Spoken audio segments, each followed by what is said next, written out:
रामकृष्ण हरी तर माझं आजूळ आणि माझं गाव म्हणजेच काळंगवाडी आणि बेलमच्छी या दोन्ही गावांच्या मधोमध स्थापन झालेलं पवित्र असं सद्गुरू श्री संत बाळूमामांचे मंदिर आपण पाहू शकता.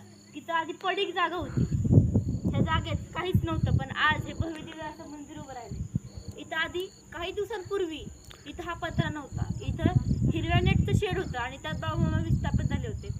पण आता इथं पत्र आहे आणि भविष्यात इथं खूप मोठं मंदिर उभं राहील. हेच जागा का निवडण्यात आली?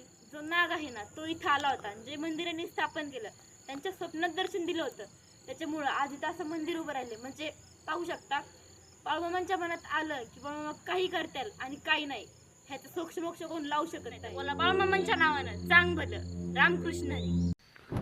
बोला बोला बाळूमामाच्या नावाने चांग भले, हलसीनाथाच्या नावाने चांग भले, विठ्ठल बिरदेवाच्या नावाने चांग भले. जय बाळूमामा, जय श्रीराम.